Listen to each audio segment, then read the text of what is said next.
Assalamualaikum warahmatullahi wabarakatuh. Kita jumpa lagi di dalam Intisari Hukum Pidana. Pada kesempatan ini saya ingin membahas tentang ruang lingkup berlakunya hukum pidana menurut waktu. Dan pada umumnya yang kita bahas adalah mengenai asas legalitas atau principles of legality, legality principles. Tentang ruang lingkup berlakunya hukum pidana ini di dalam KUHP baru atau Undang-Undang 1 tahun 2023 biasa kita bisa bagi ke dalam dua bagian. Pertama adalah ruang lingkup berlakunya hukum pidana menurut waktu dan ruang lingkup berlakunya hukum pidana menurut tempat. Ruang lingkup berlakunya hukum pidana menurut waktu adalah berkaitan dengan 3 pasal, yaitu pasal 1, pasal 2, dan pasal 3. Sedangkan ruang lingkup berlakunya hukum pidana menurut tempat itu mulai dari pasal 4 dan seterusnya sampai pasal 9.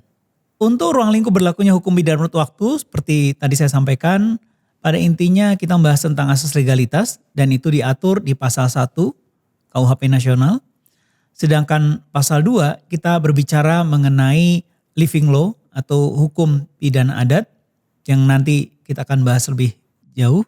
Kemudian pasal 3 kita bicara mengenai aturan transisi. Jadi jika seorang melakukan tindak pidana kemudian terjadi perubahan peraturan undang-undangan, bagaimana pengaturannya?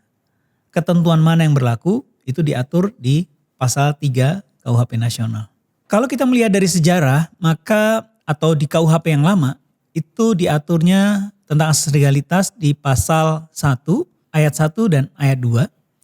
Khususnya pasal 1 ayat 1 itu terdapat 4 prinsip, yaitu lex scripta, lex stricta, lex serta, dan lex previa. Pasal 1 ayat 1 KUHP lama berbunyi tiada perbuatan dapat dipidana kecuali atas dasar kekuatan ketentuan pidana yang terdapat dalam perundang-undangan yang sudah ada terlebih dahulu. Dalam bahasa Latin, ketentuan tadi biasa dikenal dengan nullum delictum nulla puna sine pravea lege punali. Jadi di sini kita kalau kita bagi-bagi maka nullum delictum nulla puna sine pravea lege punali tadi terdiri atas beberapa kata. Pertama adalah nullum artinya tidak atau tiada. Kemudian delictum, delik atau tindak pidana. Kemudian nulla artinya tiada. Dan puna artinya penal atau hukuman. Sine maknanya tanpa. Previa artinya sebelumnya. Lege punali maknanya adalah undang-undang pidana. Menurut Anselm von Feuerbach, seorang filosof dari Jerman, dari ketentuan asas legalitas itu muncul 3 aturan yang dalam bahasa Latin dikenal dengan pertama nulla puna sine lege yang artinya tiada puna atau tiada hukuman sine lege tanpa undang-undang. Yang kedua nulla puna sine crimine, nulla puna itu tiada puna hukuman tanpa crimine, tanpa ada kejahatan. Dan yang ketiga nullum crimen sine puna legali. Tiada kejahatan, ya, krimen atau tiada tindak pidana, sine tanpa puna legali, perundang-undangan pidana sebelumnya. Jadi kalau dipecah-pecah, nullum delictum nulla puna sine pravea lege punali terdiri atas 3 frasa tadi. Pertama nulla puna sine lege, kedua nulla puna sine crimine, dan ketiga nullum crimen sine puna legali. Sebetulnya baik di KUHP lama pasal 1 maupun KUHP baru khususnya pasal 1 dan pasal 3 itu dalam soal asas legalitas tidak berbeda jauh. Keduanya menganut atau mengikuti atau menggunakan asas legalitas. Tapi nanti dalam detailnya terdapat perbedaan-perbedaan antara KUHP lama maupun KUHP baru. Di dalam sejarahnya kita mengenal tokoh yang sangat penting, yang sangat besar pengaruhnya bagi eksistensi dari nullum delictum nulla puna sine pravea lege punali ini. Selain Feuerbach yang tadi sudah saya sebutkan, juga adalah seorang filosof dari Italia yaitu Cesare Beccaria. Jadi Cesare Beccaria ini juga terpengaruh oleh beberapa filosof sebelumnya seperti Montesquieu, kemudian Jean-Jacques Rousseau, dan John Locke.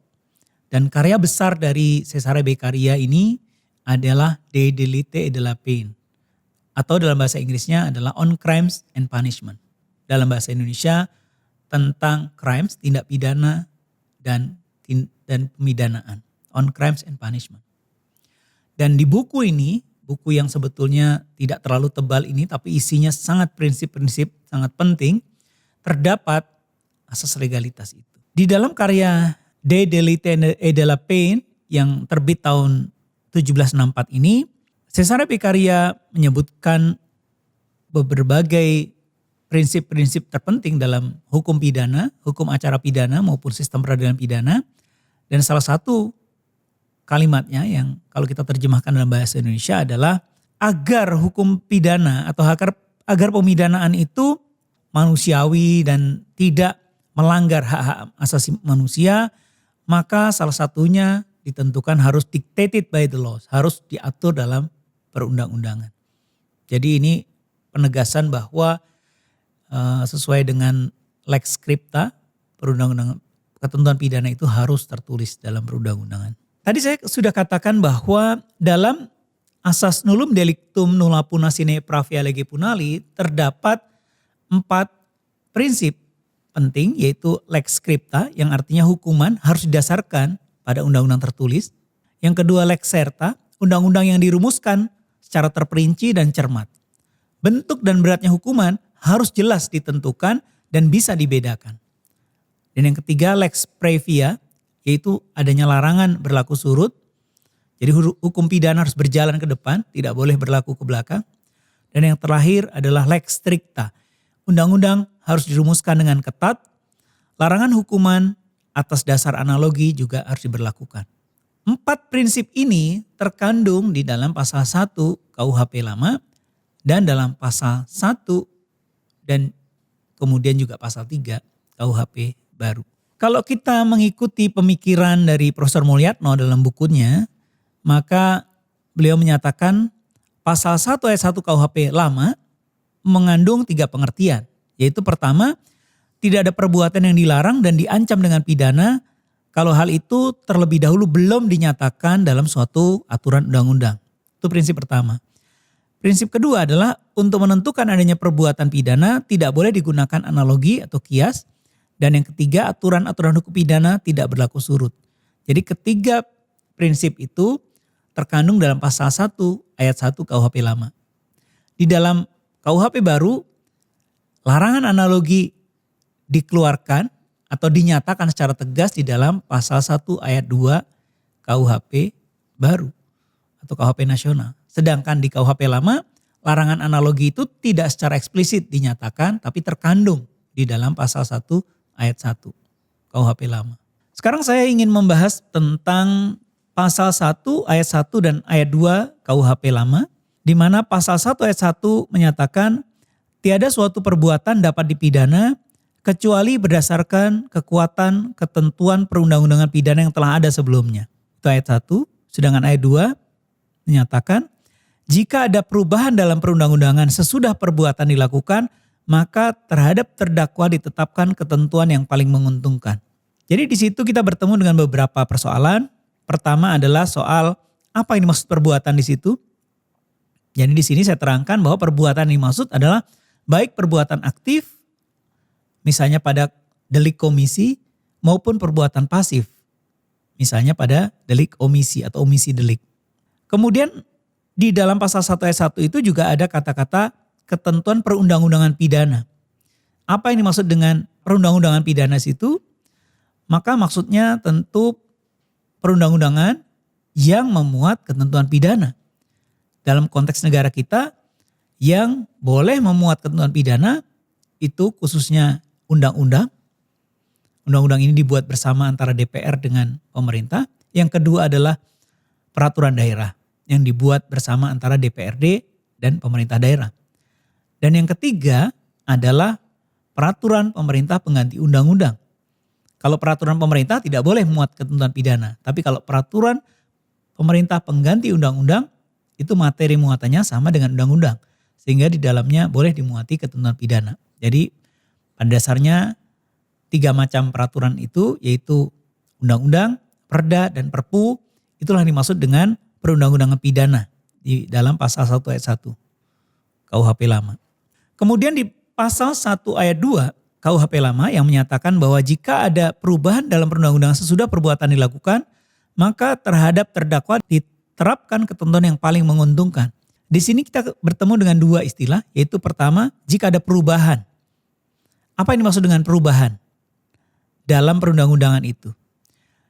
Jadi mengikuti kepada aliran yang formil, maka yang dimaksud dengan perubahan dalam perundang-undangan ini hanya perubahan dalam perundang-undangan pidana saja. Jadi kalau dalam undang-undang misalnya pidana khusus atau dalam KUHP itu ada perubahan dalam pasalnya atau dalam ayatnya, maka di situ baru dikatakan perubahan perundang-undangan pidana kalau menurut aliran yang formil. Tapi kalau menurut aliran yang material, perubahan di peraturan apapun kalau itu berpengaruh terhadap pelaksanaan perundang-undangan pidana, maka itu masuk dalam apa yang disebut dengan perubahan dalam perundang-undangan di pasal 1 ayat 2 KUHP lama. Kemudian istilah yang kedua yang perlu saya jelaskan di sini adalah terdapat frasa pasal 1 ayat 2 terhadap terdakwa diterapkan ketentuan yang paling menguntungkan. Apa yang dimaksud dengan paling menguntungkan? Paling menguntungkan di sini bisa dilihat dari berbagai sisi. Pertama, dari jenis tindak pidana, kalau berubah misalnya, kalau KUHP yang lama karena mengenal ada perbedaan antara kejahatan dan pelanggaran, berubah dari kejahatan menjadi pelanggaran, itu tentu menguntungkan. Kalau ada perubahan jenis delik, misalnya delik biasa menjadi delik aduan, tentu ini lebih menguntungkan bagi terdakwa. Bertambah unsurnya tentu menjadi lebih menguntungkan bagi terdakwa, sebab jaksa penuntut umum harus membuktikan lebih banyak unsur dan lain sebagainya. Jadi harus dilihat dengan kasus per kasus. Sekarang kita ingin melihat apa perbedaan antara pasal 1 KUHP lama yang tadi sudah saya jelaskan, ayat 1 dan ayat 2 KUHP lama, pasal 1. Kemudian ke pasal 1 KUHP baru atau KUHP nasional. Menurut pasal 1 KUHP baru, ayat 1 dinyatakan bahwa tidak ada satu perbuatan pun yang dapat dikenai sanksi pidana dan atau tindakan kecuali atas kekuatan peraturan pidana dalam peraturan perundang-undangan yang telah ada sebelum perbuatan dilakukan. Sementara ayat 2 menyatakan dalam menetapkan adanya tindak pidana dilarang digunakan analogi. Jadi melihat dari rumusan pasal 1 ayat 1 dan ayat 2 KUHP baru, kita bandingkan dengan pasal 1 ayat 1 dan ayat 2, khususnya pasal 1 ayat 1 KUHP lama, maka sebetulnya tidak ada perbedaan prinsipil.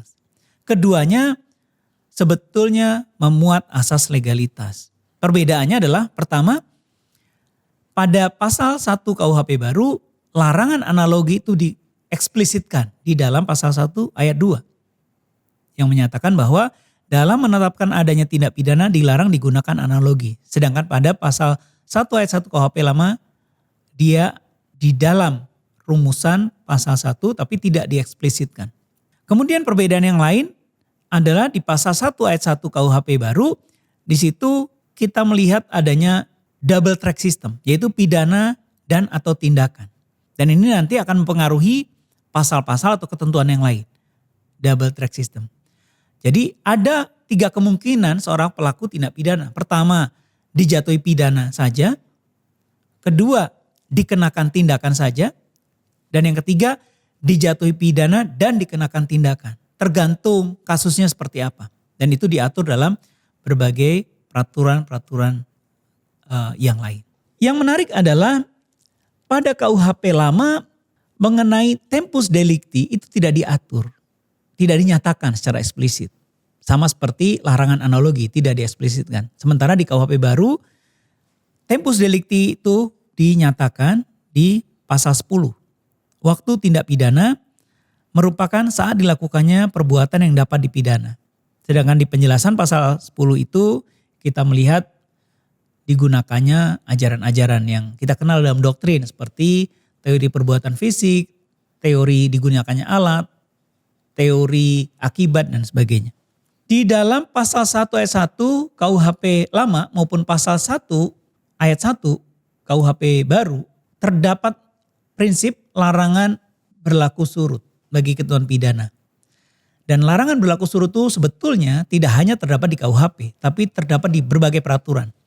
Misal baik internasional maupun nasional. Misalnya dalam ICCPR, pasal 15, kemudian dalam Statuta Roma pasal 22, 23, 24, lalu juga bahkan di Undang-Undang Dasar 45 juga ada di pasal 28I, lalu di Undang-Undang tentang HAM juga ada dan sebagainya.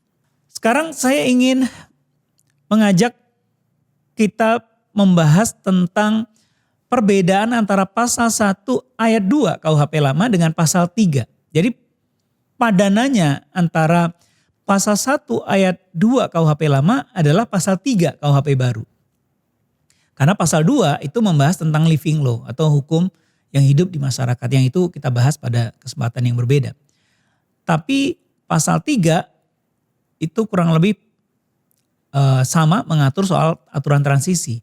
Tapi aturannya jauh lebih detail dan implikasinya jauh lebih luas dibanding pasal 1 ayat 2 KUHP lama. Saya bacakan. Pasal 3 KUHP baru ayat 1, dalam hal terdapat perubahan peraturan perundang-undangan sesudah perbuatan terjadi, diberlakukan peraturan perundang-undangan yang baru, kecuali ketentuan peraturan perundang-undangan yang lama menguntungkan bagi pelaku dan pembantu tindak pidana. Jadi kalau ketentuan yang KUHP lama langsung dinyatakan digunakan ketentuan yang paling menguntungkan bagi terdakwa. Kalau di KUHP baru, pasal 3 ayat 1, digunakan ketentuan yang baru. Kecuali kalau ketentuan yang lama lebih menguntungkan. Mirip ya, tapi sebetulnya ada perbedaan asasnya. Ayat 2 dari pasal 3, dalam hal perbuatan yang terjadi tidak lagi merupakan tindak pidana menurut peraturan perundang-undangan yang baru, proses hukum terhadap tersangka atau terdakwa harus dihentikan demi hukum. Jadi kalau ada perubahan perundang-undangan, pidana dan yang baru itu menyatakan perbuatan itu bukan tindak pidana lagi, maka proses hukum harus dihentikan. Misalnya proses penyidikan, proses penuntutan, proses pemeriksaan di pengadilan semua harus dihentikan. Ya, demi hukum. Ayat yang ketiga, dalam hal ketentuan sebagaimana dimaksud pada ayat 2 diterapkan bagi tersangka atau terdakwa yang berada dalam tahanan, maka tersangka atau terdakwa dibebaskan oleh pejabat yang berwenang sesuai dengan tingkat pemeriksaan. Ayat 4, dalam hal setelah putusan pidana berkekuatan hukum tetap dan perbuatan yang terjadi tidak lagi merupakan tindak pidana, menurut peraturan perundang-undangan yang baru, pelaksanaan putusan pemidanaan dihapuskan. Dan seterusnya sampai ayat 7. Yang intinya adalah pasal 3 KUHP baru ini implikasinya jauh lebih luas dibandingkan dengan pasal 1 ayat 2 KUHP lama.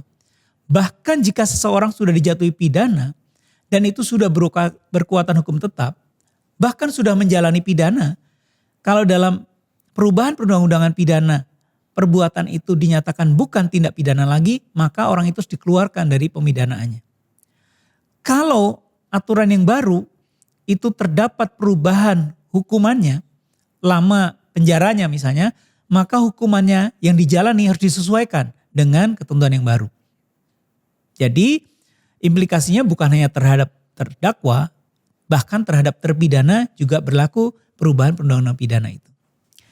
Demikianlah perbedaan mengenai ruang lingkup berlakunya hukum pidana menurut pasal 1 KUHP lama maupun pasal 1 dan pasal 3 KUHP baru, yang ada beberapa perbedaan-perbedaan detailnya, dan silakan Anda mempelajari lebih jauh dalam KUHP nasional kita. Terima kasih, sampai jumpa pada Intisari Hukum Pidana berikutnya. Assalamualaikum warahmatullahi wabarakatuh.